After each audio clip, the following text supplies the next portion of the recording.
क्या आपके साथ भी हमेशा ऐसे ही होता है? जब भी आप दाल माश घर में बनाएं तो होटल वाली दाल माश नहीं बनती। जैसे कि हम होटल में या रेस्टोरेंट में खाते हैं वो वाला टेस्ट नहीं आता। दाल कच्ची रह जाती है या दाल बहुत ज़्यादा गल जाती है, खिली खिली नहीं रहती, टेस्ट अच्छा नहीं होता। तो आज आप सही जगह पर आए हैं। आज मैं आपको एक मज़ेदार सी आसान सी दाल माश की रेसिपी दे रही हूँ जो कि बहुत ज़्यादा मज़ेदार है। खिला खिला इसका दाना होगा, बनाना बहुत ज़्यादा आसान है, ना तड़का लगाएंगे ना कोई मेहनत है। वन पॉट आज हम बनाएंगे दाल माश। अस्सलामुअलैकुम, मैं हूँ ज़ारा। कैसे हैं आप सब? अल्लाह पाक से दुआ है अल्लाह पाक मेरे प्यारे प्यारे प्यारे व्यूवर्स को हमेशा अपने घरों में हंसता और मुस्कुराता रखे। इस छोटी सी प्यारी सी दुआ के साथ आज की स्पेशल फ्राई दाल माश की रेसिपी बनाना स्टार्ट कर लेते हैं। यहाँ पर 1 कप हम लेंगे माश की दाल। वेट की बात करेंगे तो 250 ग्राम यहाँ पर हमारे पास दाल माश है, 1 पाव। ठीक है जी, 1 कप या 1 पाव दाल माश ले लेनी है। अगर आप आधा किलो दाल ले रहे हैं तो इसकी क्वांटिटी को डबल कर लीजिएगा। सारी जो बाकी मैं मेजरमेंट बताऊंगी, हर चीज़ की रेसिपी बताऊंगी, आपने डबल कर लेना है। कंकर चुन लेंगे, साफ़ कर लेंगे, इसमें से कुछ भी ऐसा ना हो जो कि बाद में दाल खाते हुए मुंह में आए तो बहुत बुरा लगता है और हमारी सेहत के लिए भी अच्छा नहीं होता। दाल मैंने चुन ली है। अब इसमें 2 कप इसको मैं पानी में डिप कर कर छोड़ दूंगी। उससे पहले दाल को अच्छी तरीके से धो लूँगी, फिर 2 कप पानी डालकर इसको भिगोने के लिए छोड़ देंगे। तकरीबन हम इसको 1 घंटे के लिए छोड़ेंगे। टाइम हो तो 2 घंटे के लिए छोड़ दीजिए, टाइम ना हो तो आधा घंटा या 15 मिनट भी आप इसको छोड़ सकते हैं। तो चलिए, वहाँ पर 1 घंटा हो चुका है दाल को भिगे हुए। यहाँ पर हमने एक पैन या कढ़ाई ले लेंगे या जिसमें दाल बनाना चाहे वो ले सकते हैं। यहाँ पर जिस कप से दाल नापी थी ना उसी से हमने इसमें 2.5 कप इसमें पानी डाल देना है। 2.5 कप इसमें हमने नॉर्मल पानी डाल देना है। फ्लेम को अपने हाई कर लेना है, उबाल आने तक इसको पका लेना है। तो माशाल्लाह से यहाँ पर जो है बॉयल आना शुरू हो चुका है। दाल माश का पानी मैंने जो है निकाल दिया है, इसमें डाल दूँगी और इसको जो है एक तेज़ आंच पर इसका बॉयल दिलवा दूँगी। तो माशाल्लाह से बॉयल इसका आना शुरू हो चुका है। अब जो ये ऊपर से झाग है ना, आपने इसको लाजमी निकाल देना है। ये जो है बादी होती है, आपकी सेहत के लिए ठीक नहीं होती। इसका पहली सारी झाग आपने निकाल कर ज़ाया कर देनी है। बाकी के मसाले फिर इसमें शामिल करेंगे।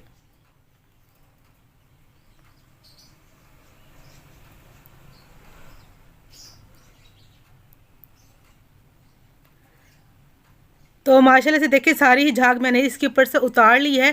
जब इस तरह अच्छे सा बॉयल आ जाए, अपनी आंच को थोड़ा अपने मीडियम कर देना है। अब इसमें डालेंगे आधा छोटा चम्मच हल्दी पाउडर। इसमें नमक नहीं डालना, नमक क्यों नहीं डालना वो आप आगे चलकर आपको बताती हूँ। थोड़े से गरम मसाले ले लेंगे, इसमें डालेंगे 10 से 12 काली मिर्च, 4 इसमें लौंग है, 1 बड़ी इलायची। ये 3 चीज़ें आपने साथ ही डाल देनी है। बाकी की जो चीज़ें हैं वो आगे चल के इस्तेमाल करेंगे। 1 छोटा चम्मच इसमें अदरक लहसुन का पेस्ट है वो डाल देंगे। मैंने 2 चम्मच अदरक लहसुन का पेस्ट बना कर रखा हुआ है, उसमें से थोड़ा सा अदरक लहसुन का पेस्ट इसी पानी में शामिल कर देंगे। और 2 जो है बड़े साइज़ के हमने टमाटर ले लेने। टमाटर के 2 पीस करके आपने दाल में ऐसे अपने साइड पे जो है इसको लगा देना है। टमाटर को मैंने पहले धो लिया था, आपने कट करके इसमें डाल देना है। ठीक है जी, टमाटर को बाद में छिलका उतारना है तो इसलिए हम इसमें ऐसे ही शामिल कर रहे हैं। नमक नहीं डालना। अगर नमक डाल लिया तो क्या होगी, दाल देर से गलती है, जल्दी नहीं गलती। जब बगैर नमक डाल आप दाल को उबालते हैं तो दाल जल्दी गल जाती है, इसलिए नमक मत डालिए, बाद में डाल लेंगे। ठीक है जी, गरम मसाला लाजमी डालिएगा, बड़ा ही अच्छा टेस्ट आता है। अब इसको ढककर आपने 10 से 12 मिनट छोड़ देना है हल्की आंच पर। माशाल्लाह से यहाँ पर 10 से 12 मिनट हो चुके हैं दाल को पकते हुए। तो चलिए चेक कर लेते हैं। तो माशाल्लाह से आप देख सकते हैं यहाँ पर दाल बिल्कुल अच्छे से गल चुकी है, बिल्कुल नरम है और कच्ची बिल्कुल नहीं है। बिल्कुल पका लेनी है, अच्छी तरीके से गल जाए। अगर टाइम ज़्यादा लगे ना, जैसे 10 मिनट मैंने 12 मिनट बताया है, ज़्यादा लग जाए तो आपने उतना ही लगा लेना, मगर दाल को गला लेना है अच्छी तरीके से। टमाटर को निकाल लेना है। टमाटर जब ठंडे हो जाए इसके छिलके ज़ाय कर देने हैं, बाकी मसाले में काम आएगा। दाल को एक अलहदा बर्तन में निकाल लेंगे, पानी भी इसका इस्तेमाल करेंगे, पानी को ज़ाया नहीं करना। तो चलिए पैन को साफ़ कर लेते हैं। तो उसी पैन को मैंने साफ़ कर लिया है, पानी से खंगाल लिया एक दफ़ा। अब इसमें आधा कप कुकिंग ऑयल डाल देंगे। आप चाहें तो घी भी डाल सकते हैं, घी से भी दाल अच्छी बनती है। तो जैसे ही यहाँ पर ऑयल हमारा गर्म होगा, इसमें तेज़पत्ता और 1 छोटा टुकड़ा दालचीनी का डाल देंगे और 1 छोटा चम्मच इसमें सफ़ेद ज़ीरा हमने डाल देना है। जैसे ही ज़ीरा और बाकी चीज़ें कड़कड़ाएंगी तो इसमें 2 मीडियम साइज़ के हमने प्याज डाल देने हैं। अगर प्याज थोड़ा बड़ा हो तो आपने एक प्याज डाल देना है। मीडियम आंच पर इसको हमने एक प्यारा सा गोल्डन कलर लेकर आना है। तो मुसलसल चम्मच चलाते हुए थोड़ा एहतियात से इसको अपने फ्राई कर लेना है। तो देखिए माशाल्लाह से गुलाबी हो चुके हैं, मगर अभी और हमने इसको कलर दिलाना है।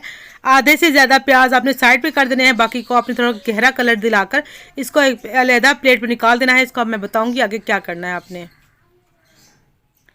बाकी अब यहाँ पर आपने आंच बिल्कुल दम पे कर देनी है ताकि मसाले या प्याज जले नहीं। 2 चम्मच जो हमने लहसुन अदरक का पेस्ट बना कर रखा था वो इसमें शामिल कर देंगे। ठीक है जी, आंच हल्की है। टमाटर भी डाल देंगे ताकि लहसुन अदरक या प्याज जो है जल ना जाए। टमाटरों के छिलके मैंने उतार लिए थे। अब यहाँ पर देखें टमाटर अच्छे तरह से मैश कर लूँगी। उससे पहले इसमें मसाले डाल देंगे। यहाँ पर 3 गोल लाल मिर्चें डाल देंगे जो कि बहुत अच्छी लगती हैं। गोला मिर्च इसको भी कहते हैं, अगर हो तो डालें, नहीं हो तो स्किप कर दीजिए। लेकिन जो है होटल वाले इसको लाजमी डालते हैं और बड़ा मज़े का इसका टेस्ट होता है। 1 टीस्पून इसमें शामिल करेंगे नमक। नमक अपने हिसाब से कम ज़्यादा कर सकते हैं। जो दाल के साथ यखनी बची थी ना, दाल की यखनी पानी, वो इसमें थोड़ा डाल देंगे ताकि मसाले जले नहीं। अब मसाले डाल देते हैं। आधा छोटा चम्मच हम डालेंगे कुटी लाल मिर्च, आधा छोटा चम्मच डालेंगे पिसी लाल मिर्च, एक छोटा चम्मच डालेंगे धनिया पाउडर। फ्रेश कूट के डाला है धनिया पाउडर, फ्रेश डालेंगे तो बड़ा अच्छा टेस्ट आएगा। इसके बाद देखें जी, यहाँ पर अब बिल्कुल हल्की आंच पे आपने मसाला भूनना है। जैसे ही आपने प्याज निकालेंगे तो आपने आंच हल्की रखनी है। मैंने बिल्कुल दम पे रखा हुआ है, उसी पे ही ये मसाला भून रही हूँ। टमाटर अच्छे से मैश कर लूँगी और मसाला भी अच्छे से भून लूँगी। तो मसाला देखिए माशाल्लाह से अच्छे से भुन चुका है। घी जो है इसका ऑयल सेपरेट हो चुका है। अब जो दाल हमने बॉयल करके रखी थी, इसके साथ इसकी यखनी भी थी, वो भी साथ ही शामिल कर देंगे, कुछ भी ज़ाया नहीं करेंगे। तो अब थोड़ा सा आपने 2 मिनट हाई फ्लेम पर पे ना आपने इसको भून लेना है, पका लेना है ताकि पानी थोड़ा सा खुश्क हो जाए। साथ में हरी मिर्चें डाल देंगे जो कि बहुत मज़े की लगेगी। अगर वीडियो अच्छी लग रही है तो मेरे प्यारे प्यारे बहन भाइयों से रिक्वेस्ट है, प्लीज़ चैनल को सब्सक्राइब कर दीजिए, वीडियो को लाइक कर दीजिए, प्यारा से कमेंट कीजिए आपको रेसिपी कैसी लगी दाल की। फैमिली एंड फ्रेंड के साथ भी वीडियो शेयर कर दीजिएगा ताकि वो भी मज़े की जो है दाल फ्राई घर में बना सकें। गोल लाल मिर्चें, जो हरी मिर्चें थी वो मैंने डाल दी हैं। थोड़ा सा इसमें जूलियन कट किया हुआ अदरक डालेंगे, प्याज फ्राई डालेंगे, धनिया डाल देंगे और आखिर में मज़ेदार सा इसको खुशबूदार बनाने के लिए मिक्स गरम मसाले का 1 छोटा चम्मच डाल देंगे। तो बस ये चीज़ें डालेंगे तो यहाँ पर खुशबूदार मज़ेदार ढाबा स्टाइल जो है यहाँ पर हमारी दाल तैयार हो चुकी है, जो कि पूरे मोहल्ले में माशाल्लाह से इसकी खुशबू जा रही है। बहुत टेस्टी बनती है, आप एक दफ़ा लाजमी बनाकर देखिएगा। दम दे दिया था मैंने इसको 3 से 4 मिनट, तो 3 से 4 मिनट हो चुके हैं, का दम खोल लेते हैं। पानी अच्छे से खुश्क हो चुका है, माशाल्लाह से घी ऊपर नज़र आ रहा है। मैं अभी आपको दिखाती हूँ साइड से। तो देखिए माशाल्लाह से पानी बिल्कुल खुश्क हो चुका है। बाकी जो इसका घी है ना, बस वही है इसकी तरी तरी सी। देखें होटल वाले भी ऐसी तरी वाली बनाते हैं, बड़ी मज़े की लगती है हमें। तो देखें इस तरह बनाएंगे तो दाल अच्छे से गल जाएगी, खिली खिली रहेगी, बड़ी मज़ेदार सी दाल माश यहाँ पर तैयार हो चुकी है, जो कि बहुत मज़ेदार है, खुशबूदार है। क्योंकि जो हमने शुरू में इसकी यखनी बनाई थी ना, हमने दाल के साथ जो यखनी वाली चीज़ें डाली थी, बड़ी ही टेस्टी, उससे तो दाल का टेस्ट ही चेंज होता है और बड़ी आसान है ना। इसमें कोई अलहदा से आपको आखिर में तड़का लगाना पड़ेगा। प्याज भी डालेंगे, अदरक भी डालेंगे, हरी मिर्च भी डालेंगे, जो कि बहुत मज़ेदार सी दाल लगने वाली है। इसको आप खा सकते हैं तंदूर की रोटी के साथ, घर की रोटी के साथ, पराठे के साथ या नान के साथ, बहुत मज़े की लगती है। आपने वीडियो को लाजमी लाइक कर देना है। अगर वीडियो अच्छी लगी तो प्लीज़ आप वीडियो को शेयर भी लाजमी कर दीजिएगा अपने फैमिली एंड फ्रेंड के साथ। तो यहाँ पर वीडियो भी हो चुकी है पूरी। मिलेंगे नेक्स्ट वीडियो में एक नई रेसिपी के साथ। आप अपना बहुत सा ख्याल रखिएगा, दुआ में याद रखिएगा। अल्लाह हाफिज़।